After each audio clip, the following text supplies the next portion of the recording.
भूमंडळी. शिवरायांचे कैसे बोलणे, शिवरायांचे कैसे चालणे, शिवरायांचे सलगी देणे कैसे असे. सकल सुखाचा त्याग करो निसाधिजे तो योग, राज्य साधनाची लगबग कैसी करावी. याहून करावे विशेष तरीच म्हणवावे पुरुष, या उपरी आता विशेष काय लिहावे. तव शौर्याचा एक अंश दे, तव धैर्याचा जरा स्पर्श दे, तव तेजातील एक किरण दे, जीवनातला एकच क्षण दे. दाही दिशा द्रुत उजळून टाकू पुसू पानिपत पुन्हा लिहायामुचे, भारत व्यास वाल्मिकी येतील धावत. महामंत्र आहे नवे शब्द साधा, जयाच्या स्मृतीने जळे मिलेंच बाधा. नुरे देश अवघा जयाच्या अभावी, शिवाजी जपू राष्ट्रमंत प्रभावी. पुंडलिक वरदेवार विठ्ठल श्री ज्ञानदेव तुकाराम. माऊली ज्ञानेश्वर महाराज की जय. जगद्गुरु तुकाराम महाराज की जय. छत्रपती शिवाजी महाराज की जय.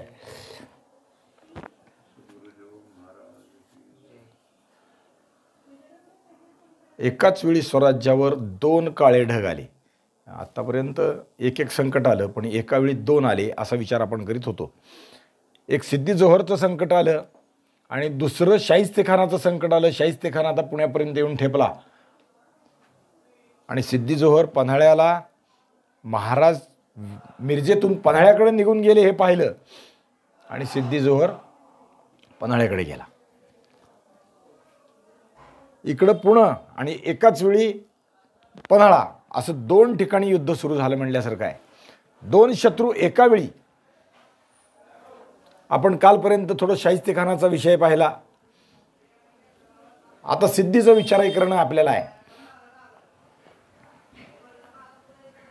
आदिलशाहीनं पाठवलेल्या फरमानानुसार सिद्धी विजापुरात आला. विजापुरातून तो आता पुढे सगळं सैन्य घेऊन सुमारे 35,000ची फौज घेऊन पन्हाळ्यापर्यंत आला. एकदम शिवाजीराजे जिथं आहेत तिथं छापा घालावा म्हणण्यापेक्षा पन्हाळ्यावर हल्ला करावा आणि पन्हाळा जिंकावा. असा काही पन्हाळा साधा किल्ला नाही, एवढा काही तो सोपा नाही. आणि म्हणून सिद्धीनं ते सगळं जाणलं आणि तो पन्हाळ्यापाशी आला. पन्हाळ्याला वेढा घालून शिवाजी शरण येईपर्यंत हा वेढा चालवण्याची योजना त्यांनी केली. शिवाजीराजे आता तिथं आहेत. तर आपण काय करावं? पन्हाळ्याला वेढा घालून बसावा, झुंजत राहावं जोपर्यंत शरण येत नाहीत तोपर्यंत. गेलेत किल्ल्यावर, केव्हा तरी शरण येतीलच ना, का थांबतील ते? कारण किल्ल्यातली रसद कधीतरी संपेल. दाणा गोटा, जनावरांचं खायचं, माणसाचं खायचं अन्न कधीतरी संपेल आणि ज्यावेळी ते संपेल तेव्हा शिवाजीराजा शरण येईल. आपण त्यावेळी तोपर्यंत कितीही दिवस लागोत, मग त्याला 6 महिने लागू नाही तर 6 वर्षे लागो, वेढा घालून बसू. ही सिद्धीची भावना आहे आणि त्या अर्थाने तो प्रयत्नशील आहे. फोनाला कट कर बरं का, काय बेलाशक. त्याची पागा अन्ना वाचून तडफडायला लागेल, लोक अन्ना वाचून तडफडायला लागतील. त्यावेळी कधीतरी शरण यावंच लागेल. तोपर्यंत वेढा चालवू या हिशोबानं आता सिद्धी वागायला लागला आहे. त्या हिशोबानं त्याने तयारी केली आणि पन्हाळ्याला त्याने येऊन वेढा घालणं म्हणजे काय, लोकाला थोडं असं वाटतं, त्यात थोडी सत्यता आहे. पण असं वाटतं की अख्ख्या किल्ल्याला चारी अंगाने सैन्य उभं करून बसायचं म्हणजे वेढा घालणं. एका अर्थानं ते, पण जसं एकदम बळाबोध संकल्पना आहेत युद्धाच्या बाबतीत त्याच्या अर्थानं ते खरं नाही. कारण वेढा घालणं म्हणजे तसं नसून थोडं वेढा घालणं हे वेगळ्या पद्धतीनं आहे. कारण डोंगराला असा वेढा घालणं फार अवघड गोष्ट आहे, सोपी नाही. मग तिथून जाणारे जे रस्ते आहेत त्या सगळ्या रस्त्याला चौक्या पहारे बसवणं, बंद करून टाकणं, गडावरून उतरणाऱ्या वाटा बंद करून टाकणं, वाटांबरोबर अशा ठिकाणी चौक्या उभं करणं की एक चौकी दुसऱ्या चौकीच्या दृष्टस्पत्तीच राहील, म्हणजे वेढा. अगदी काय हाताला हात धरून माणसं असं उभारले म्हणजे वेढा नाही. माणसाला वेढा घालतात, गराडा घालतात. किल्ल्याला गराडा घालणं वेगळं, माणसाला घालणं वेगळं. मंत्र्याला गराडा घालतात लोक. तसं नाही, इथलं थोडं वेगळं असतं किल्ल्याच्या बाबतीत. जिथं सगळ्या गोष्टींचा विचार करावा लागतो. वाटा बंद करणं आणि त्याचबरोबर एकाच्या दृष्टिक्षेपात दुसरी छावणी असणं, समोरासमोर सुमारे 100-50 फुटावर प्रत्येकजण म्हणजे तिथं काही सैन्य तिथं काही सैन्य अशा पद्धतीनं ते आहे. आणि मग केव्हा तरी सगळंच बंद पडलं की शिवाजीराजाला वर जायला खाली साधन नाही, काही खालून वर येणार नाही, वरून खाली कोणी येणार नाही, याच्या सगळ्या व्यवस्था झाल्या की मग शिवाजीराजा शरण येईल. वरच गेलं नाही, वरची रसद संपेल ना कधीतरी. आणि शिवाजीराजा जर खाली आला तर पळून जायचा प्रयत्न केला किंवा आपल्यावर छापा घातला, आपल्यावर सैन्याबरोबर युद्ध केलं तर आपण काय गप्प बसलोय का? आपण हातात म्हणजे ढाल तलवार घेऊन उभे राहिलो, आपणही योद्धे आहोत, मग पाहूच आपला जोर आणि त्याचा जोर. अशा पद्धतीनं सिद्धीनं पन्हाळ्याच्या वेढ्याची योजना केली. खरं तर सिद्धीला मागे त्याचा विचार आपण केला. सिद्धीला जेव्हा तो निघाला त्यावेळी शिवाजी महाराज मिरजेचा वेढा उठून पन्हाळ्यावर गेले. याच्या विषयाने असं वाटलं की महाराज आपल्याला भिले, हा आपला पहिला विजय आहे. आदिलशाहीलाही तसं वाटलं की आपला पहिला विजय झाला. सिद्धीला भिवून शिवाजीराजा पळून गेला. सुरुवात तर आनंददायी झाली असं वाटलं आणि आपल्या सगळ्या लोकांना त्यांनी ती बातमी आनंदाची बातमी म्हणून कळवली. तारीख 3 मार्च 1660, 2 मार्चला पाडवा आहे आणि 3 मार्चला ही बातमी कळवली. असं मागा एकदा आपण विचार केला होता. त्यात शिवाजी महाराजांचे बंधू एकोजीराजे तंजावरचे, त्यांनाही ही बातमी कळवली, तिथलंही ते पत्र गेलं. आता सगळी सिद्धीची छावणी पन्हाळ्याच्या पायथ्याला येऊन थांबली. औरस चौरस वेढा पडला, तंबूरावट्यांची दाटी लागली, पंख पसरून जरा पांढऱ्या बगड्यांचा थवा जमिनीवर उतरलाय असं ते दिसायला लागलं. सिद्धी जोहरनं चौफेर पक्का बंदोबस्त केला, चारी अंगाला व्यवस्था लावून टाकली, मोर्चे बसवले. स्वतः सिद्धी, फाजल खान, बडे खान, रुस्तुम जमाल आणि अजून काही सरदार यांना घेऊन किल्ल्याच्या पूर्वेला तो वेढा घालून बसला. म्हणजे वेढ्यात तो पूर्वेला राहिला, पूर्वेची जबाबदारी त्यानं सांभाळली. पश्चिमेला कोण आहे? सादत खान, सिद्दी मसूद म्हणजे ह्याचा जावाई, बाजी घोरपडे. पहा, शिवाजी महाराजांचे हे खरं तर एका घरातले घोरपडे आणि भोसले एकच कुळ आहे. 2 शाखा वेगळ्या झाल्या. खेळणा किल्ला त्यांनी घोरपडलोन जिंकला म्हणून घोरपडे आडनाव लावलं गेलं आणि ह्यांचं भोसले आहे तसंच राहिलं. दोन्ही शिसोदिया वंशातले. पण बाजी घोरपडे शहाजी महाराजांचा द्वेष करतात. दरबारात त्यांचं जे वैभव आहे ते त्यांना पाहवत नाही. पर्यायाने शिवाजी महाराजांचाही द्वेष करतात. भावकी साधतात म्हणतात ना, ते असं असतं. सख्या भावाच्या बद्दल प्रेम असत नाही लोकाला, तसं असतं हे. बाजी घोरपडे शहाजीराजांना जेव्हा कैद केली तेव्हा त्यात ते पुढारी होते, पुढं होते. त्यांनी स्वतः हातात शस्त्र धारण करून शहाजीराजांवर हल्ला केला होता. आता शिवाजी महाराजांना मारायला आले होते. भाई खान यांनी पश्चिमेकडून नाकेबंदी केली. दक्षिण आणि उत्तरेलाही व्यवस्था झाल्या होत्या, तिथंही चौक्या पाहायला लागली होती. आता गडावरून आणि खालून एकमेकांना बाणा बंदुकांचा मारा सुरू झाला, तोफांचा मारा सुरू झाला. खालून जास्त होतोय, वरून काही प्रतिकार फारसा करत नाहीत. आपल्या टप्प्यात जर आले, तिथपर्यंत आलं म्हणजे सैन्य चढत चढत वर जायचं, थोडं थोडं वर सरकायचं, असं जे धोरण असतं वेळावर न्यायचा, त्या धोरणात जर वर आपल्या टप्प्यापर्यंत आले तरच वरून उत्तर देणं त्या मानानं म्हणजे मर्यादितही असतं, सोपंही असतं. मर्यादित त्याच्या अर्थानं की खालून भरपूर रसद मिळू शकते, वर मिळत नाही. रसद सांभाळून वागलं पाहिजे. त्या अर्थाने वरूनचे लोक वागतायत. शिवाजी महाराज स्वतः वर आहेत आणि ते वेढा चालवत आहेत, वेढ्याला उत्तर देत आहेत. पन्हाळ्याचं वरूनचं काम ते पाहतायत. गडावरून मराठ्यांनी जबाब दिला आणि उभय पक्षात सतत मारागिरी सुरू झाली. सरहद्दीवर होतं ते सतत खालून वरून खालून. पण खालून केलेला मारा गडावर कार्यगार होईना. खालनं मारलेला तोफा काही वरपर्यंत पोचेनात. मध्येच कुठेतरी गोळा पडायचा, फुटायचा, वरपर्यंत जाईना. एका विशिष्ट टप्प्यापर्यंतच त्याचा मारा व्हायला लागला, जणू लक्ष्मण रेखा आखली आहे. लक्ष्मण रेखेच्या पलीकडे काही जाईना. लक्ष्मण रेखेचे आपल्याला माहीत आहे ते, म्हणजे रामायणातली कथा आहे सीतेच्या बाबतीतली. लक्ष्मणाने रेग आखली, त्याच्या बाहेर जाऊ नको म्हणून सांगितलं, आणि रावणाला आताही येईना. दोघांच्या मध्ये जसं काही एक लक्ष्मण रेखा आखल्यासारखं इथं झालं.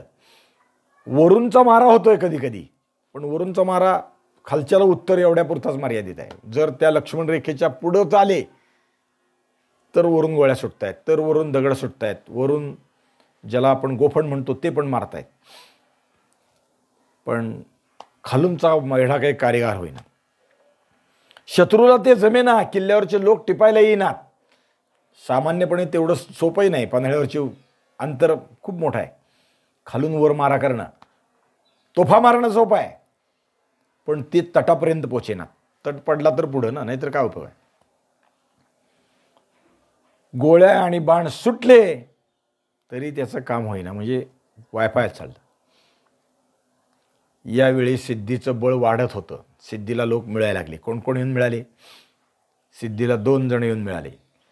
सूर्यराव सुर्वे हे शृंगारपूरचे, आणि पालवणीचे जसवंतराव पालवणीकर, ही दोघंही येऊन मिळाले, आपल्या सैन्यासह येऊन मिळाले. सिद्धीच्या फौजेत वाढ होते, ती येऊन थांबले लोक. सुमारे 2 आठवडे होत आले.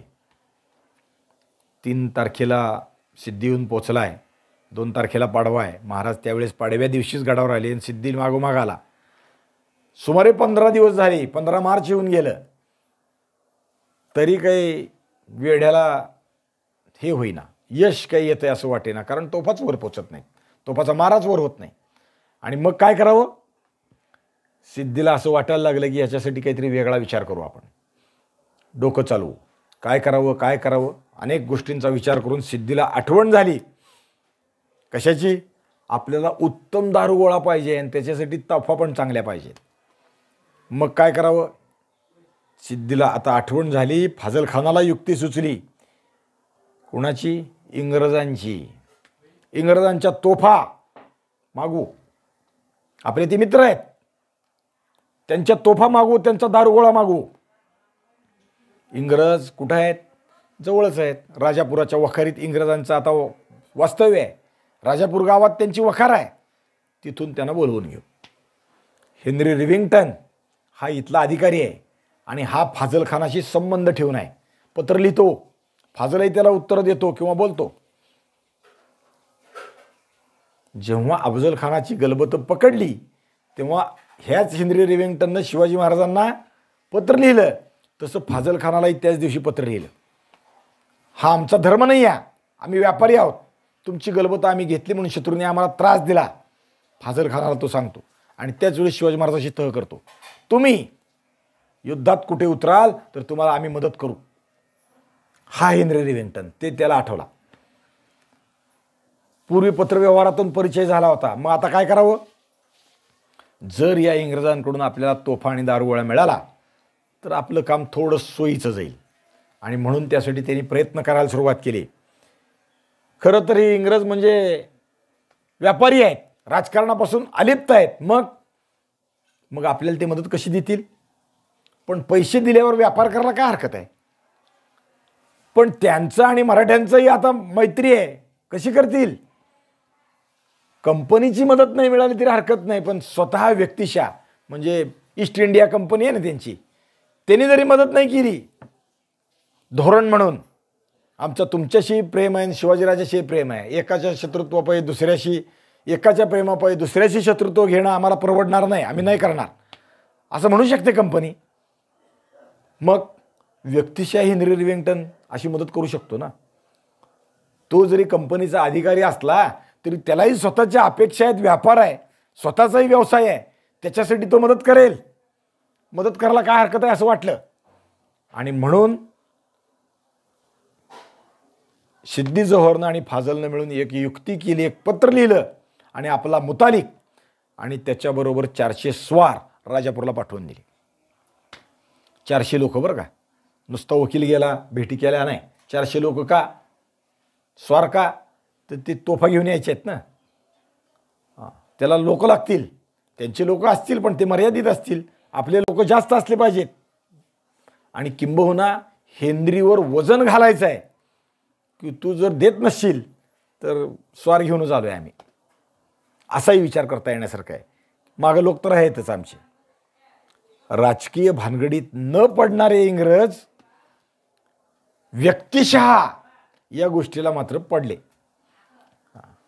व्यक्तिशः उचापती करणे, कित्येकदा राजकीय उचापतीत व्यक्तिशः भाग घेणाऱ्या लबाड व्यक्तींनीच काही कंपन्या गच्च भरलेल्या असतात. त्यातलाच इथं प्रकार झाला आणि हेनरी रिव्हिंग्टन याला गाठलं मुतालिकानं.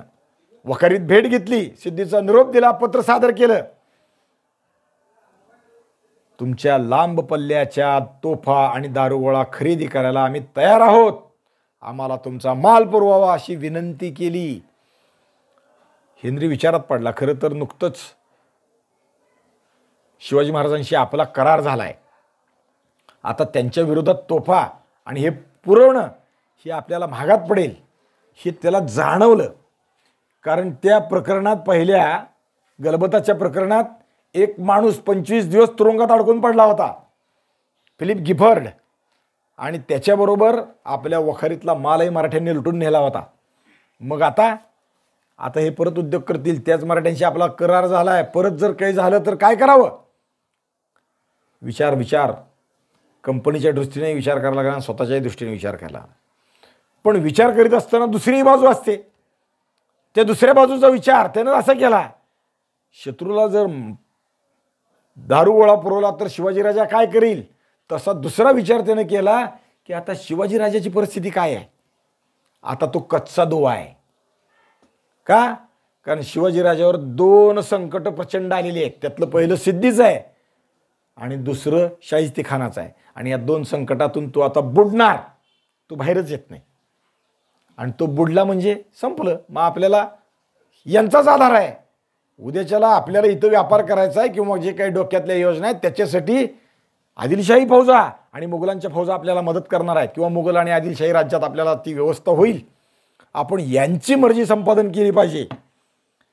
कारण उत्तरेकडून शाहिस्तेखान आलाय आणि दक्षिणेकडून सिद्धी-जोहर आलाय. सिद्धी-जोहरने आता राजांना पन्हाळ्याच्या किल्ल्यात कोंडले. यातून सुटणं मुश्किल आहे. आता ते सापडतच नाही, बाहेरच येत नाही. सगळेच शत्रू एका वेळी चौफेर उठले आहेत. मग आपण मदत करावी. हेनरी रिव्हिंग्टनला असं वाटलं की मदत करावी. शिवाजीराजा यात भयंकर दुधारी चरकातून बाहेर सुटणं शक्य नाही, संपणार. खरं तर तो अफजल खानाच्या वेळी संपायचा होता, पण खान भोळसटपणासारखा वागला, बुद्धीने वागला नाही. परिणाम तोच बुडला. पण आता मात्र वेगळं आहे. आताचं गणित वेगळं आहे. अफजल खान वेगळा आणि सिद्धी-जोहर वेगळा. शिवाजीराजा आता बुडणार. मग आपण त्याला मदत केली सिद्धी-जोहरला तर बिघडलं कुठं. वकार घालायला मालकी हक्कानं जागा मिळेल. विजापूर दरबार आपल्याला अनेक गोष्टी देईल. जोहरला मदत करायला काय हरकत आहे. शिवाजीच्या शत्रूला यावेळी मदत करणं हे दूरदर्शीपणाचं आहे असं त्याला वाटलं. साधं नाही, दूरदर्शीपणाचं आहे. आत्ताच नुसती मदत नाही, पुढच्या काळात कंपनी म्हणून काही साहित्य म्हणजे हे मिळेल, सवलती मिळतील, व्यापारात जकात काही वर्ष सूट मिळेल किंवा कंपनीला जागा मिळेल. अनेक गोष्टींचा विचार असतो. पण त्याला माहीत नव्हतं मराठी काय आहेत. म्हणजे शिवाजी महाराज सुटले बिटले हे मराठी काय आहेत हे त्यातलं आहे. पण मराठी काय आहेत याचे एक उदाहरण पण सांगतो. पेशव्यांच्या राज्यकारभाराच्या काळामध्ये इंग्रज पुण्यातही वखार घातली किंवा पुण्यातही व्यापार करीत असताना अजून इंग्रजांची सत्ता यायची होती. त्यावेळेस इंग्रजांनी एकदा पेशव्यांच्या दरबारात तुमच्या राज्यात आम्ही व्यापार केला आणि आम्ही व्यापार करीत असताना आम्हाला इतका आनंद झाला व्यापारात, म्हणजे तुमच्या सोयीसुविधामुळे अनेक गोष्टी प्राप्त झाल्या, व्यापारात यश मिळालं, आम्हाला वर्षभरात एवढं उत्पन्न मिळालं असं त्यांनी दरबारात सादर केलं. तुमच्यामुळं मिळालं म्हणजे अजून त्यांची मखलाशी करावी, अजून काही टक्के सवलती द्याव्यात, पुण्यात काही मिळवून द्यावं, इथं व्यापार करा ते द्यावं असा विषय असतो. त्याप्रमाणे केलं.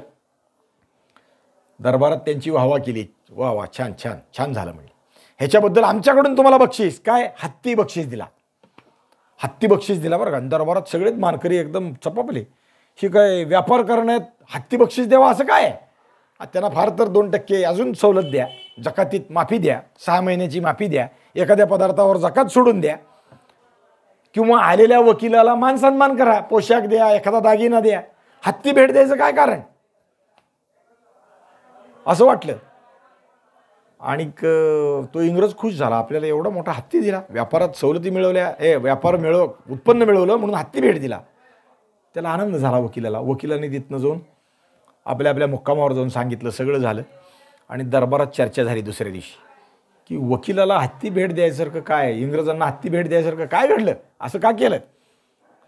पेशव्याने सांगितलं, थांबा थोडं वेळ वाट पहा, परत त्याचं उत्तर देतो मी वेळेनं. आता असं म्हणलं राजाला उत्तर काय विषय, म्हणजे ते पंतप्रधान आहेत, कर्ते आहेत, काही उत्तराचा विषय नाही. थांबलं. इकडं इंग्रजाकडं तो हत्ती आला. इंग्रजांनी तो मुंबईच्या मुख्य ऑफिसला पाठवून दिला. त्यांचं ऑफिस मुंबईतलं मुख्य आहे, मुंबईला पाठवून दिला. मुंबईवाल्याकडे गेल्यानंतर मुंबईला त्यांनी हत्तीचं इतकं खाणं रोजचं जे आहे ते परवडे ना. 500 किलो ऊस रोज खातो हत्ती, म्हणजे 5 टन किती रुपये झाले पहा. हत्ती विकत घेणं सोपं आहे, सांभाळणं फार अवघड आहे. विनय कोऱ्यांनी 14 लाख रुपयाला एक हत्ती घेऊन दिला होता देवस्थानला, पण देवस्थान ज्योतिबा देवस्थानला सांभाळणं शक्य झालं नाही. हत्ती त्यांनी प्राणी संग्रहालयात देऊन टाकला, नको म्हणले. आता सुद्धा तो वंतारा हत्ती गोंधळ चालू आहे, माहिती आहे ना. माधुरी किंवा महादेवी दोन्ही नाव आहेत त्याचे. हत्ती सांभाळणं कठीण असतं. या वखारीला हत्ती सांभाळणं कठीण व्हायला लागलं. काय करावं त्यांना प्रश्न पडला. पण शिवाजीराजांनी भेट दिलाय, विकावं तरी कसा, ते तर येणार नाही. मानाची भेट अशी कशी द्यायची माघारी, विकायची कशी. त्यांनी काय केलं, त्यांनी आपला हत्ती काढला आणि सुरतेला पाठवून दिला. शिवाजीराजांनी व्यापारात आपण चांगलं भरघोस काम केल्याबद्दल हत्ती भेट दिलाय, आणि तुम्ही सुरतेत आहात, आम्हाला मिळालेला हत्ती आम्हीच सुरतेला भेट देतोय म्हणून पाठवून दिला. मुंबईच्या वखारीने सुरतेच्या वखारीला. 2-4 महिने झाले की सुरतवाले गळाटले. काय करायचं, हे हत्ती म्हणजे सोपं नाही, डोक्याला त्रास आहे, पण शिवाजीराजाचा आहे, काय करावं, दुसऱ्या कोणाला द्यावा, काही नाही. आणि सगळं झालं, विचार करून करून शेवट असं ठरलं की शिवाजी महाराजांकडे परत हत्ती नेऊन द्यायचा. याच्यात सगळं वर्ष गेलं. आणि परत इंग्रजांचा वकील दरबारात येऊन पुण्यात येऊन भेटला. आम्ही वर्षभर उत्पन्न केलं आणि म्हणून खुश होऊन आम्हाला हत्ती भेट दिला, आम्ही वर्षभर तो हत्ती आमच्यापाशी ठेवला आहे, पण विनम्रतेनं हत्ती आपल्याला माघारी देतोय म्हणून हत्ती आणून सोडला. माघारी दिला हत्ती. आणि हत्ती माघारी दिला, तो माघारी गेला. आणि ते हत्ती माघारी दिल्यात त्यात त्यानं सांगितलं की आम्ही मिळवलेलं वर्षाचं उत्पन्न, यंदाच्याही वर्षाचं उत्पन्न या हत्तीनं खाल्लं. हत्ती गेला, सगळा झाला विषय. झाल्यावर पेशव्यांनी सांगितलं, माधवराव होते बहुतेक त्यावेळेस, दरबारातल्या लोकाला, मी केलं ते बरोबर का चूक आता बोला. आपला हत्ती पुन्हा घरी आला, वर्षभर लोकांनी आपला हत्ती सांभाळला, आपलं काही जळलं का, आपली काडी सुद्धा गेली नाही. लोकांनी पेशव्याचा हत्ती उपाशी राहता कामा नये, आजारी पडता कामा नये, हाडं दिसले म्हणजे पेशवे आपल्याला त्रास देतील परत, म्हणून जीवापाड जपला. वर्षभर लोकांचं खाऊन आला, नुसतं खाऊन आला नाही, त्यांनी मिळवलेलं उत्पन्नही संपवलं. मराठी असे आहेत. हे हेनरी रिव्हिंग्टनला अजून कळत नाही, पुढं ते 200 वर्षानं कळलं नाही, ते ह्यावेळेस काय कळणार आहे. मराठी कसे आहेत, कुठलं उठतं कुठं काढतील सांगता येत नाही. केव्हाचा वेळ डोक्यात घेतील विषय आणि ती उचपा काढतील सांगता येणार नाही. हेनरी रिव्हिंग्टननं आपल्या मुत्सद्देगिरीचं असं सगळं मोजमाप केलं. आपण करतोय ते योग्य आहे, अयोग्य आहे, काय आहे, कसं आहे, आणि त्याच्या तोंडाला पाणी सुटलं. पैसे मिळवायचं, शिवाजीराजे अडकलेलाच आहे, आपल्याला काहीतरी मिळेल, धनसंपदा मिळेल, व्यापारी म्हणून तर माल जातोय, हे उत्पन्न आहे, आणि तुमच्याशी प्रेमाचे संबंध झाल्यामुळे उद्या विजापूरच्या दरबारातून काय मिळणार आहे तेही चांगलं आहे. मग सुरतेच्या गव्हर्नरची परवानगी न घेता हा उद्योग करायचं त्यांनी ठरवलं. परस्पर सगळं मान्य आहे. 1.5 महिन्यापूर्वी आपला आणि शिवाजीराजाचा करार झालाय मैत्रीचा, आम्ही तुम्हाला मदत करतो म्हटलंय, हेही तो विसरून गेला. आणि शिवाजीराजांच्या विरुद्धात आता हेनरी उठला. दारुगोळ्याचं त्यानं कबूलच केलं, तोफा द्यायचं कबूल केलं, दारुगोळा द्यायचा कबूल केला, त्याच्यासाठी पैसे मिळणार आहेत. पण बरोबर हेनरीनं अजून एक उद्योग केला. काय केला? इंग्लिश गोलंदाज बरोबर दिला. तोफा फिक्स करून मारा करायसाठी शहाणा म्हणून ज्याला गोलंदाज म्हणून कीर्ती आहे असा माणूस बरोबर दिला. स्वतः तो पन्हाळ्याच्या वेड्यात तोफा डागण्यासाठी निघाला, गोलंदाजही दिला आणि स्वतःही निघाला त्याचं सगळ्याचं काम करायला. आपली एक टीम ट्रूप तयार केली, पलटण तयार केली, काय 10 असतील, 5 असतील किंवा अजून काय असतील ते, आणि त्या सैनिकांनिशी तो पन्हाळ्याकडे निघाला. दारुगोळा, तोफा आणि स्वतः हेनरी. नुसतं निघाला नाही, कंपनीचं ते युनियन जॅक फडकत फडकत निघाला. साहेब मंडळी जोहरच्या निमंत्रणाला इतकी बोलली की शिवाजीराजाला भ्यावं काय असं त्यांना वाटायला लागलं. काय गरज आहे? इंग्रज कसे आहेत हे पाहिलं का? म्हणजे लक्षात घ्यायचं इंग्रज कसे आहेत. राजकारणाशी संबंध न ठेवणारे, निरुपद्रवी, वाणी यापेक्षा बरे. खरे व्यापारी असतात ते यापेक्षा चांगले. हे म्हणतात आमचा राजकारणाशी संबंध नाही, पण वागतात प्रत्यक्ष राजकारणाच्या पुढचं. हे इंग्रज लोक फक्त यांच्या इतके लबाड हेच, दुसरे कोणी नाही. रंगानं गोरे, डोळ्यानं घारे घारे, बोलायला गोड पण पोटात खोड, असे इंग्रजच. यांच्या काळजात काय दडलंय कुणालाही समजणार नाही, असं यांचं वर्तन. महाबिलंदर व्यापार करताना तागडी तोलता तोलता यांचा डोळा राजकारण असायचा. आपण त्याची प्रत्यंतरही पाहिले आहेत. व्यापार करायचा तर व्यापार करा, बाकीच्या गोष्टीच्या कडल चौकशा करायचं कारण काय? आणि हे शिवाजी महाराजांनी ओळखलेलं आहे, लक्षात ठेवा. शिवाजी महाराजांनी आज्ञापत्र जे सांगितलेल्या गोष्टी आहेत त्याचा पुढच्या मराठी राजाला संबंध कळावा, किंवा शिवाजी महाराज कसं वागतात हे लक्षात यावं, आपण कसं वागावं हे कळावं, म्हणून रामचंद्रपंत अमात्यांना ते लिहून ठेवायला सांगितलं. ते शिवाजी महाराजांच्या राज्यातले आहेत. संभाजी महाराज गेले, राजाराम महाराज गेले, आणि राजाराम महाराजांचे चिरंजीव शिवाजीराजे यांच्याही काळात ते अमात्य म्हणून काम करीत होते. त्यांना सांगितलं की थोरल्या महाराज साहेबांनी काय काय सांगितलं, आज्ञा केल्या, त्याच्याबद्दल सविस्तरानं माहिती कळू द्या. आणि मग त्यांनी पुस्तक जे काही एकत्र, ज्याला आजच्या भाषेत कंपायलेशन म्हणतो, ते त्याला आज्ञापत्र म्हणतात. त्यात शिवाजी महाराजांनी सांगितलेले धोरण, व्यापारविषयक धोरण आहे, त्यात त्यांनी सांगितलं आहे इंग्रज यांना कधीही आपल्या राज्यात व्यापार करू द्या, पण जागा देऊ नका. ही जागा दिली की त्याचा किल्ला करतात, किल्ला दिला की त्याचं राज्य स्थापन करतात. ही दृष्टी शिवाजी महाराजांची आहे. इंग्रजांना ओळखणारे शिवाजी महाराज असे आहेत. निघण्याची तयारी झाली, दाणा गोटा पेटारे दारू गोळा सगळं भरलं, आणि राजापुराची गावातून एक युनियन जॅक लावून ही तुकडी बाहेर पडली.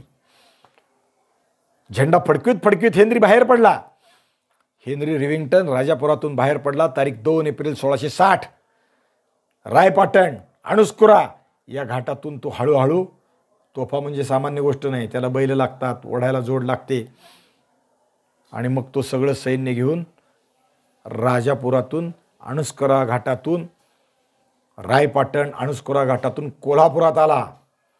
प्रचंड तोप ती कोल्हापुरात येऊन दाखल झाली. तिचं स्वागत सिद्धी जोहरनं केलं, आणि कोल्हापुरातून ती आता पन्हाळ्याच्या वेड्यात येऊन दाखल झाली, पायथ्याला येऊन दाखल झाली. तारीख 10 एप्रिल 1660. सिद्धी जोहर, आता हेनरीन ते दोघं भेटले, आणि भेटीत सिद्धीनं पुढचं मधाचं बोट लावलं. काय केलं? तुमचा माल, आता तुम्ही तोफा घेऊन आलाय, तुमचा दारुगोळा जर आम्हाला उत्तम वाटला तर आम्ही त्याची अजून मागणी करू, आम्हाला पाहिजे तेवढा घेऊ, अजून खरेदी करू. म्हणजे तो आता प्रामाणिकपणे अजून इथं थांबेल, तोफा उडवेल, दारू जास्तीत जास्त चांगलं काम करेल. आता भरा तोफा आणि लावा पन्हाळ्यावर. म्हणून सिद्धी वाट पाहायला लागला. आदेश झाला, तोफा ठासण्यात आल्या. पुढून त्याची तोंड स्वच्छ करतात, मग दारू घालतात, दारू बडवून ठेवतात, दारूवर गोळा लावतात, आणि बत्ती लावली की सुर्र करून पेटत ती जाते. त्याप्रमाणे तोफा तयार व्हायला लागले, आणि तोफा आल्या म्हणून फौजेत सगळ्या वेड्यात आनंदी आनंद झाला. आता फौजेत तोफा आल्या आहेत, नव्या तोफा आल्या आहेत, इंग्रजांच्या तोफा आहेत, त्यांचा दारुगोळा उत्तम आहे. फौजेतली उर्मी वाढत चालली. हेनरीच्या बरोबर यावेळी अजून काही त्याचे लोक होते. त्यातला एक होता मिंघॅम. फिलिप गिफर्ड हाच कैदेत होता ना. आणि वेल्जी म्हणजे दुभाषा आहे, किंवा इकडचं तिकडं तिकडचं इकडं भाषांतर करून सांगणाऱ्याला जे आपण म्हणतो तशा अर्थानं स्थानिक माणूस आहे हा. काही वेळानंतर तोफांची करामत पाहण्यासाठी, तोफेची परीक्षा पाहण्यासाठी सगळे एका ठिकाणी तोफेच्या जवळ झाली. सिद्धी स्वतः, हेनरी रिव्हिंग्टन, इंग्रज गोलंदाज, हे सगळे आले. तोफा ओढून आपापल्या जागी आणून फिक्स केल्या गेल्या. त्याचं टार्गेट, त्याची उंची, लांबी याचं गणित करून त्या गोलंदाजानं तोफेचं तोंड पन्हाळ्याकडे लावलं. दारुगोळा ठासून भरला आणि तोफेला बत्ती लावली. सुर करत ते युनियन जॅक लावलेली तोफ आणि ती गाडा पन्हाळ्यावर धाडकन उडला. यावेळी महाराज पन्हाळ्यावर आहेत. महाराजांना अस्वस्थता आहे, फिरतायत, आणि तेवढ्यात त्या तोफेचा दणका आला.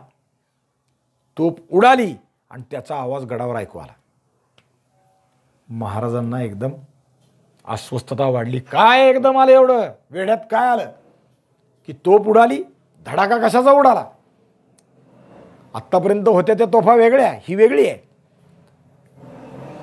आणि महाराजांनी त्या दृष्टीनं पाहायला सुरुवात केली. महाराज समजले, हेनरीनं दिलेल्या तोफेची बत्ती ती तोफेची नव्हती, महाराजाच्या संतापाची होती. महाराज संतापले. नुकताच याच्याबरोबर आपण करार केला आणि यांनी काय केलं? लगेओलग मेहरबानी केली, याचा माणूस सोडला, पण हे कृतज्ञ याने आपल्यावर हल्ला केला. आलेला लाल गोळा नुसता तोफेचा नव्हता, तो महाराजांचा झाला. आता महाराज संतापले होते. पण आत्ता संकटात आहे आपण, आत्ता अडकलो आहे. सुटल्यावर याचाही समाचार घेऊ. महाराजांनी पक्क ठरवलं. 1.5 महिन्यापूर्वी याच्यावर उपकार केला, पण याने कृतज्ञपणा वागला, याला सोडता कामा नाही.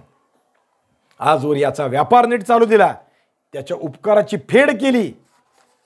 पण ही माणसं चांगली नाहीत. हे कसे आहेत? गायीच्या आचळाला चिकटलेलं गोचीड रक्त पितात तसे आहेत. ज्ञानेश्वर माऊलींनी या संबंधाने एक दृष्टांत लिहून ठेवला 9व्या अध्यायात. हाच दृष्टांत आहे, एक नाही, 2 आहेत, पण अजून आहे. पाहे पा दूध पवित्र आणि गोड, पासी त्वचेची या पदरा आड, परी ते अवेरुनी गोचीड, अशुद्ध काय नेहाती. गायीच्या आचळापाशी गोचीड फिरत असतं, हिंडत असतं. दूध शुद्ध आहे, पवित्र आहे, गोड पण आहे. नुकत्या पदराच्या आड म्हणजे स्तनाच्या कातरं जे असतं त्याच्या आड आहे, फक्त एवढंच. पण गोचीड ते दूध पित नाही. गोचीड आहे, ते गोचीड रक्त पितं. इंग्रज त्यातले आहेत. अजून एक दृष्टांत महाराजांच्या या विषयानं आपल्याला लागू होणारा ज्ञानेश्वरीतला यानंतरचा लगेच आहे. नुसतं याच्यासाठीच नाही, दुसऱ्याही गोष्टीसाठी हा दृष्टांत आहे. त्याचाही विचार करण्यासारखा आहे. पाहे पा दूध पवित्र आणि गोड, पासी त्वचेची या पदराड, परी ती अवेरुनी गोचीड, अशुद्ध काय नेहाती. या बसा. का कमलकंदा आणि दर्दुरी, नांदणूक एकेची घरी, परी पराग सेविजे भ्रमरी, जवळीला चिखलूनी उरे. ज्ञानेश्वर माऊली काय म्हणतात? पहिल्यांदा सांगतात, दूध पवित्र आहे, गोड आहे, पदराच्या आड आहे, गाईच्या स्तनाच्या आड आहे, पण गोचीड दूध नाही पित, रक्त पित. कारण गोचिडाचा गुण किंवा आपण म्हणू दोष रक्त पिणं आहे. शुद्ध त्याला आवडत नाही, अशुद्धीकडे जाणं हा त्याचा स्वभाव आहे. अशुद्धी म्हणजे रक्त. आणि दुसरं जे उदाहरण दिलेलं आहे ते हे आहे, का कमलकंदा आणि दर्दुरी, नांदणूक एकेची घरी, परी पराग सेविजे भ्रमरी, जवळीला चिखलून उरे. कमलकंद, कमळाचा जो कंद असतो, गड्डा असतो, तो चिखलातच राहतो. आणि दर्दुरी म्हणजे बेडूक, तोही चिखलात राहतो. पण भ्रमर जेव्हा येतो, भुंगा जेव्हा येतो, म्हणजे गोचिडाच्या विरुद्ध आहे, तेव्हा भ्रमर मध खातो. म्हणजे कमळकंदाच्या का फुलाचा मध भुंगा खातो, पण त्या कमळाच्या बरोबर राहणारं जे बेडूक आहे चिखलातला, त्याला मात्र चिखलच खावा लागतो. बेडूक चिखलावर जगतो ना, चिखलच खातो, दुसरं काही नाही. तसं हे बेडकं आहेत. मग ते इंग्रज असोत किंवा अजून कोण, मुघल नाही म्हणायचं आत्ता आपल्याला. मुघल म्हणजे चिखल आहे, पण चिखल खातात ते कोण, हे आलेत ना, जसवंतराव, सुर्वे, पालवणीकर, शृंगारपूरचे सुर्वे आणि नाही घोरपडे, पण बरोबर बाजी घोरपडे. त्यांना मध नको आहे, शिवाजी महाराजांच्या विरोधात चालून आलेले आहेत. सिद्धी जोहरच्या विषयावर चाललेला आहे आपला. इकडं जसे तसे तिकडं आहेत. म्हणजे पुण्यात तिथे आलेत कोकाटे, जाधवराव, भोसले. खरं तर मध खायच्या योग्यतेची ही माणसं आहेत, पण ह्यांना मध खायची अक्कल नाही, कारण ते बेडकं आहेत, कारण ते गोचिड आहेत, ते अशुद्ध रक्त पित आहेत. हा जो विचार आहे हा आपण कसं वागलं पाहिजे, बेडकासारखं की भुंग्यासारखं? चांगलं आहे ते खाल्लं पाहिजे. गोचिडासारखं वागायचं की सड पिळून आलेलं दूध प्यायचं, हे आपण ठरवलं पाहिजे. शिवाजी महाराज म्हणजे या अर्थाने विचार केला पाहिजे. शुद्ध दूध पिणं हे शिवाजी महाराजांकडून आपण शिकलं पाहिजे. चिखल खाणं हे नाही शिकलं पाहिजे. महत्वाचा विषय इथं आहे. इंग्रज तर बोलून चालून परके आहेत, पण हे लोक आपले आहेत ना. सिद्धी जोहर परका आहे, पण बाकीचे आपले आहेत ना. जर परक्याला कोणी घरचाच सामील झाला तर त्याला काय म्हणावं, पण अशा घरच्या लोकांचंच पीक आपल्याकडं अमाप आहे, जे परक्याला सामील होत आहेत. आता सुद्धा पहा, आता देशात चालू असलेलं काम, आमच्या राष्ट्राचा विकासाचा विचार करणारे लोक कमी आणि परक्यांचा विचार करणारे जास्त आहेत. राहायला एक कदाचित हिंदुस्थानात असतात असं नाही, बाहेर असतात खूप वेळा. शृंगारपूरचे सुर्वे, जसवंतराव पालवणीकर हे प्रथमपासून बादशाहचे जहागीरदार आहेत. त्यांचं महाराजांशी वैर आहे, खरं तर करायला नको आहे, पण तरी सुद्धा एक वेळ असं म्हणता येईल की ते त्यांचेच दास आहेत. पण आता त्यांची स्वामी भक्ती आहे ती आहे, पण आता हे दुसरे इतरही लाचार पोटभरू लोक स्वराज्यात आहेत. त्यांना बादशाच्या प्रेमाचं भरतं यायला लागलं.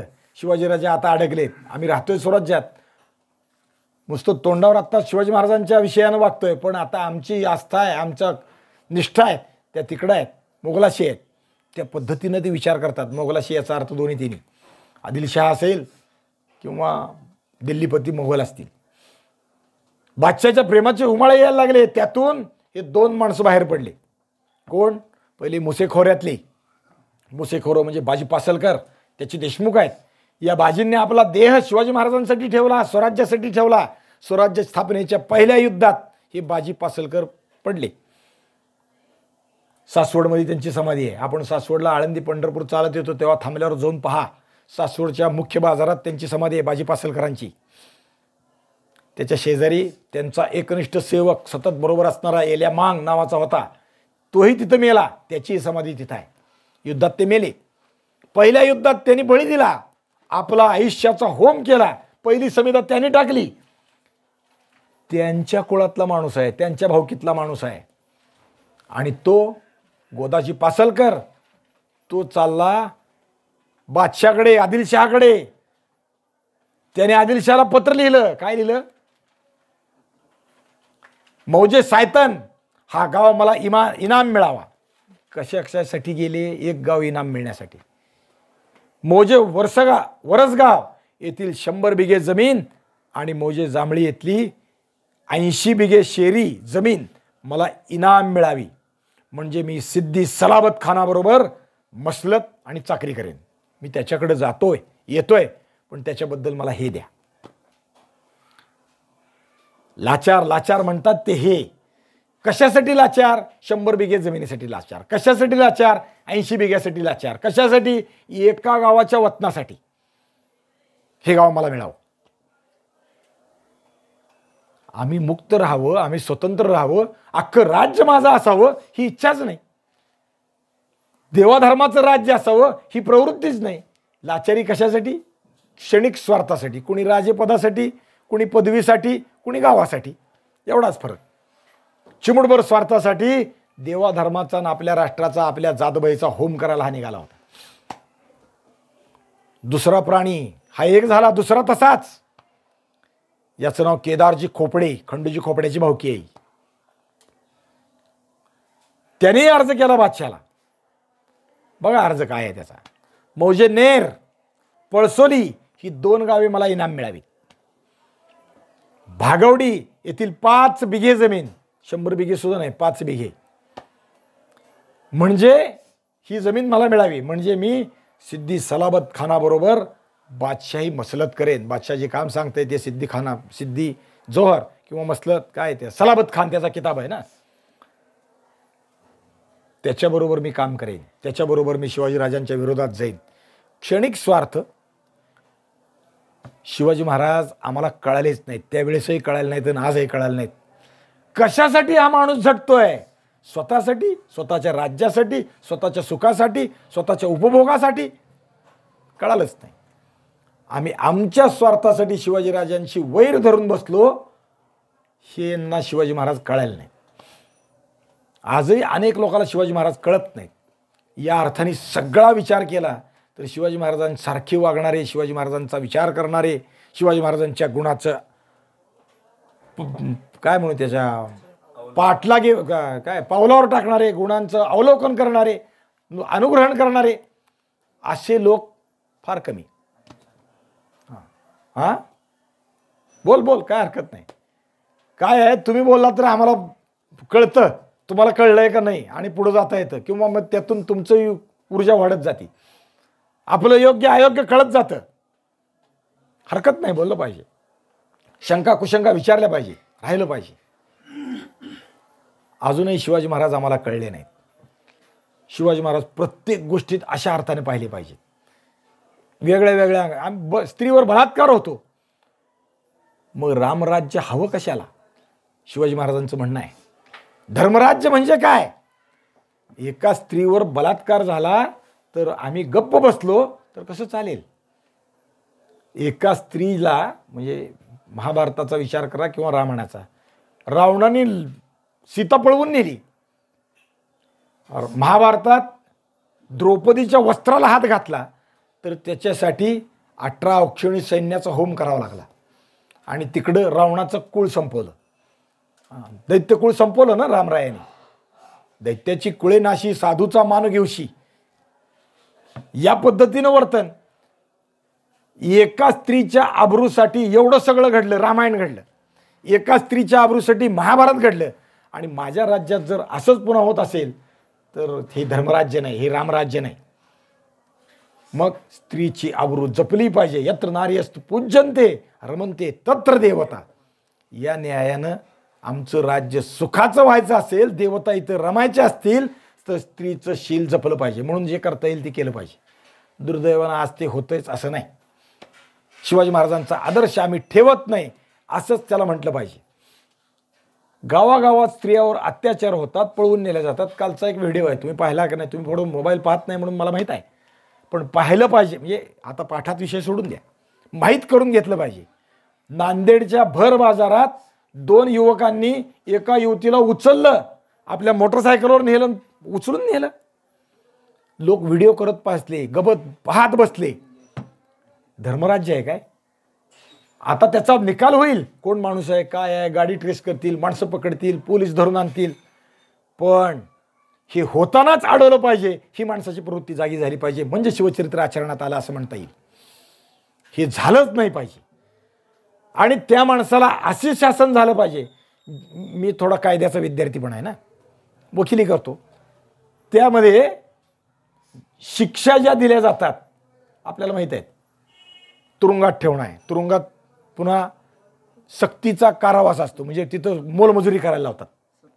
काम करायला लावतात. सावरकरांच्या वेळेस ब्रिटिशांच्या शासन व्यवस्थेत किंवा अन्य क्रांतिकारकांच्या काळात छिलका कुटणे, कोलूला तेल घालणे असं काम दिलं जायचं. आता त्या मानानं कामं सोपी असतात. सतरंजा विणणे किंवा शेती करायला लावतात, चटया विणायला लावतात, खुर्च्या बनवायला लावतात, ही कामं देतात त्यांना. पण हे झालं तुरुंगात, तुरुंगवास. पण शिक्षेचे जे प्रकार आहेत ते शिक्षेचं कारण काय, शिक्षा कशी द्यावी, चाणक्यांनी सांगितलं तेच भारतीय आपल्या IPC मध्ये अवलंबलं जातं. शिक्षा कशी द्यावी, शिक्षेची धास्ती म्हणजे शिक्षेचे 2 अंतर्भूत गुण आहेत. पहिला गुण काय, ज्याने कुणी गुन्हा केलाय त्याला त्याचं प्रायश्चित्त कळलं पाहिजे, म्हणजे ते आपलं चुकलंय हे त्याच्या मनात जाणीव निर्माण झाली पाहिजे. ही शिक्षेचा एक गुण आहे किंवा त्याच्या मागची भावना आहे. आणि दुसरं, लोकांमध्ये धास्ती उत्पन्न झाली पाहिजे की असा गुन्हा आपण करू नये. मग चोरी केली तुरुंगात टाकते, अरे महिनाभर तुरुंगात राहावं लागते, चांगलं नाही आहे. चोरी केली, हात कापला, जन्मभर लठवण त्या माणसाला राहती. आपण पाप केलं, त्या पापाचं प्रायश्चित्त आपण बघतोय, पण लोकांपुढे जिवंत आदर्श राहतो. आपण असं केलं तर हात तुटला जातो. शिवाजी महाराजांनी ते केलेलं आहे. बलात्कार केला, काय करायला पाहिजे, चौरंगा केला, हात आणि पाय तोडले. त्या माणसाला जीवनाची अद्दल घडली. जेव्हा जेव्हा तो जेवायला बसत असेल, चालायचा प्रयत्न करत असेल, तेव्हा तेव्हा त्याला लक्षात येईल आपण बलात्कार केला, चुकलं. आणि जेव्हा जेव्हा त्याला लोक पाहतील तेव्हा लोकांच्या लक्षात येईल की बलात्कार केले की असं होतं बरं का. अयोग्य रस्त्याला जाणं काय आहे असं भोगावं लागेल, जाऊच नाही. धास्ती वाटावी. शिक्षेचे प्रकार किंवा शिक्षेचे मागच्या दृष्टी ही आहे.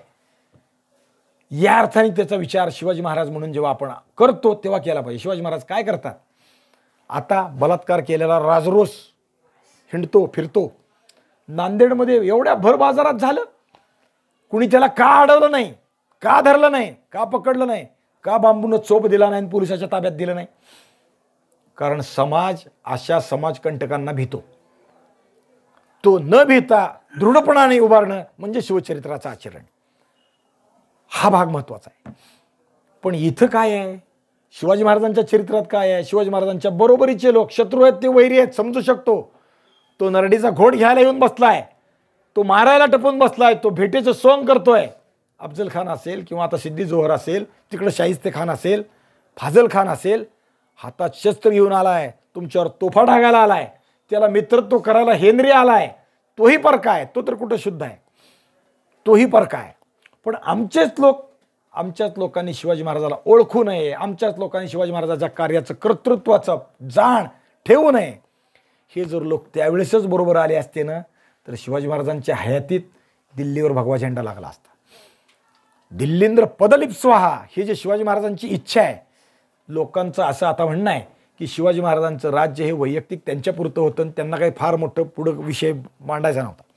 आपलं झालं लोकाची म्हणजे परक्या अभ्यासकाची आणि आपल्या देशातल्याही काही परक्याचे चाटुगिरी करणाऱ्यांची, त्यांना असं वाटतं.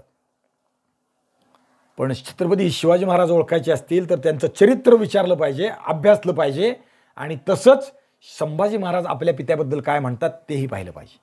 संभाजी महाराजांनी एक दानपत्र दिलेलं आहे ढेरगे शास्त्रींना आणि ते संस्कृत आहे, संपूर्ण संस्कृत आहे. पहिला श्लोक संभाजी महाराजांनी स्वतः लिहिलेला आहे आणि शेवटही लेखन सीमा जी असते तीही स्वतः केलेली आहे.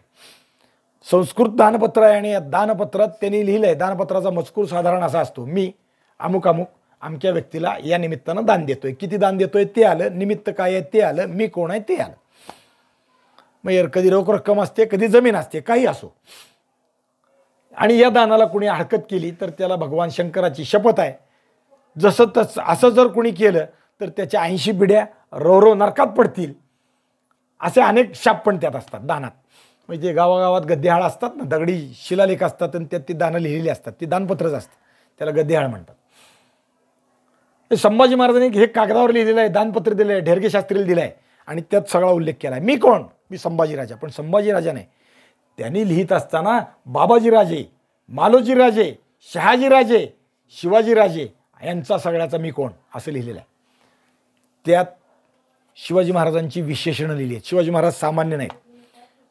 शिवाजी महाराजांच्या बद्दल लिहिताना यौवनारंभे ब्लेंच्या क्षय दीक्षित म्हणजे ज्यांनी यौवनात आरंभ करतानाच म्लेच्छाच्या क्षयाची दीक्षा घेतली असे माझे वडील, असं म्हटलेलं आहे. म्हणजे शिवाजी महाराज कोणाला कळतात? संभाजी महाराजांना कळतात का आम्हाला कळतात? आम्ही म्हणतो की शिवाजी महाराजांचं वैर म्लेच्छांशी नव्हतं, मुसलमानांशी नव्हतं, केवळ त्यांचा राज्याचा विषय होता. नाही, शिवाजी महाराजांचा दीक्षा घेतली आहे असं संभाजी महाराज म्हणतात. कशाची? यौवनारंभात तारुण्यात पदार्पण करताना त्यांनी दीक्षा घेतली आहे. या यौवनांचा मी निपात करेन, मिलेंच्या क्षय दीक्षित, असं ते वाक्य आहे. आणि अजून एक पुढचं वाक्य आहे, दिल्लींद्र पद लिप्स्वाहा, म्हणजे दिल्लीवर आपण सिंहासनावर बसावं, दिल्लीच्या पदावर आपण बसावं, अशी ज्याची मनीषा आहे अशा शिवाजीराजाचा मी पुत्र आहे. मग हे शिवाजी महाराज अभ्यास करायचे की ते राज्यकर्त्यांनी आता सांगत असलेल्या लोकांनी त्यांचे शिवाजी महाराज अभ्यास करायचे? शिवाजी महाराजांना धर्माचं राज्य स्थापायचं आहे, म्हणजे केवळ इथंच नाही, हात तंजावर ते तहत पेशावर अवघा मुलूक आपला त्याचं स्वराज्य करायचं आहे आपल्याला. हे शिवाजी महाराजांची इच्छा आहे. दिल्लीवर बसायची इच्छा आहे. बसायची इच्छा म्हणजे राजा व्हायची इच्छा नाही. दिल्ली म्हणजे सकल हिंदुस्थानाची सत्तेचं केंद्र, त्या अर्थानं हिंदुस्थानचा सार्वभौम सम्राट धर्माचा असावा, ही शिवाजी महाराजांची इच्छा आहे. ते शिवचरित्र आपण अभ्यासायचं, ते करायचं. पण हे लोक कसे आहेत?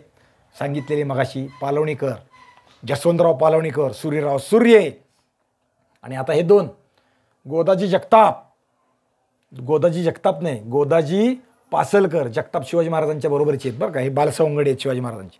पुढे पराक्रम, हा मोठा पराक्रम केला त्यांनी. आणि हा केदारजी खोपडे, ही बादशाला पत्र लिहितात, एवढं एवढं आम्हाला द्या, म्हणजे आम्ही तुमच्या सिद्धी सलाबत खानाबरोबर युद्धाला उभे राहू, तुमची मसलत पूर्णत्वाला नेऊ. दोघांनी अर्ज दिले आणि बादशाने मंजूर केली. मान्य, माणसंच पाहिजेत ना याला, युद्धात पाहिजेत. त्यातल्या त्यात शिवाजी महाराजांच्याकडचे आले तर अजून चांगलं आहे. महाराष्ट्राच्या आस्थनीतले निखारे फुलवणं हे बादशाचं काम आहे. तू ते करतोय. फुलवायची संधी, महाराजाचे शत्रू महाराजांच्या विरुद्ध एका वेळी कसे उठतील यासाठी तो प्रयत्नशील आहे. तो कशी संधी सोडेल? दोघांनाही बादशाहांनी कृपेची फरमानं एकाच दिवशी पाठवली. तारीख 9 मार्च 1660. जोहरचं बळ असं वाढायला लागलं. आई महीसारखं. रामायणातला अहिरावण आणि महिरावणाचा उल्लेख आपण वाचतो करतो. त्याच्या प्रत्येक थेंबातून राम रावण युद्ध झालं, त्या अहिरावण महिरावणाबरोबर युद्ध व्हायची पाळी आली तेव्हा त्यांची रक्ताची थेंब खाली पडली की त्यातून सैनिक उत्पन्न होत होते ना. माहिती आहे ना का नाही माहीत? हां, त्यातून उत्पन्न व्हायला लागले. मग ह्यानं रक्त न सांडता मारलं पाहिजे अशा पद्धतीनं मारायचा विचार करून रामरायांनी मारलं. पण हे अहिरावण महिरावण बळ वाढतायत. सिद्धीजवळच्या सैन्यात हे दोघं येऊन सामील झाले. पहिले दोन कोण? सुर्वे आणि शृंगारपूरचे सुर्वे जसवंतराव पालवणीकर, पालवणीचे. आता हेही दोघं कृपा घेऊन बादशाची सैन्यात सामील झाले. तिकडं शाहिस्ता खान पुण्यात येऊन बसलाय, इकडं हे तळात चालू आहे. आणि इकडं मात्र तोफ उडवली म्हणलं ना, तोफ उडवली. हेनरी रिव्हिंग्टननं ती तोफ आणली. महाराज संतापले, पण तोफाचा तरी सुद्धा ताकद कमी पडली, बळ कमी पडलं. गडावर मारा होईल असं काही तो तोफातून उत्पन्न झालं नाही. येऊन जाऊन फक्त जादा कुमकेच्या जादा ताकदीच्या तोफा आल्या, एवढीच गोष्ट घडली.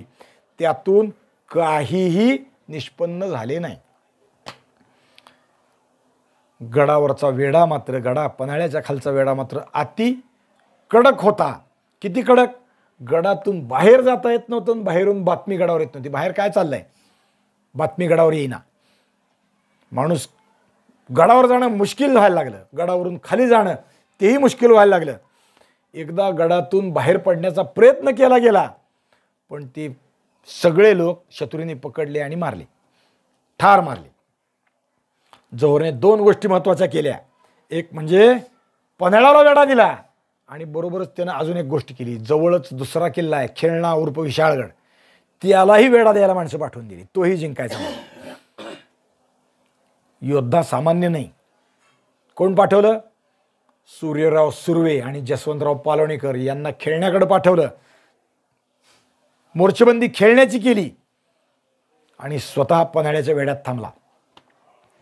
आता एप्रिल संपत आला.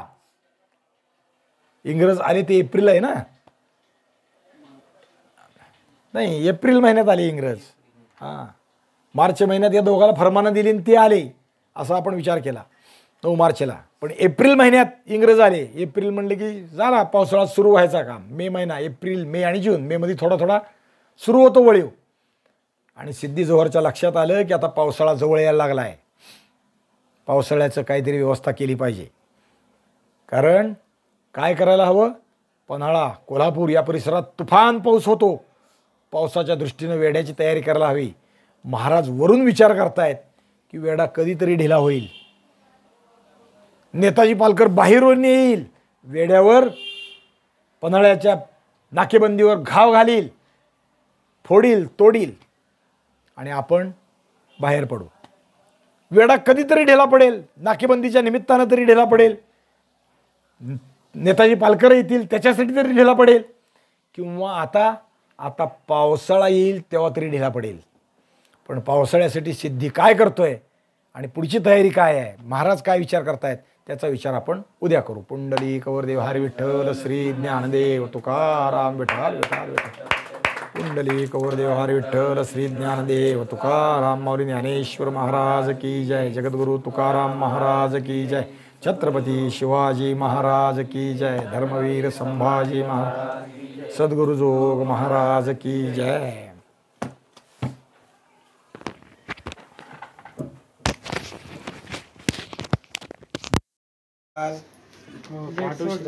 राजू महाराज 8 कुठलं